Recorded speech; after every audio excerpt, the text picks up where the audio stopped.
और national bank of Pakistan की जानिब से कराची के नॉर्दर्न बाईपास पर मवेशी मंडी में ATM बूथ की सहूलत का आगाज़ कर दिया गया है।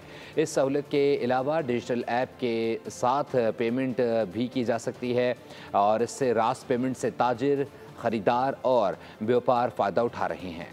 नेशनल बैंक का एहसन कदम, कराची की मवेशी मंडी में ATM बूथ नफ्स कर दिया गया। NBP बूथ में बैंक का खुसूसी अमला भी तैनात किया गया है। हमारे प्रेसिडेंट की खुसूसी हिदायत थी और हमने ये सारा कुछ अरेंजमेंट हमने कर दिया है।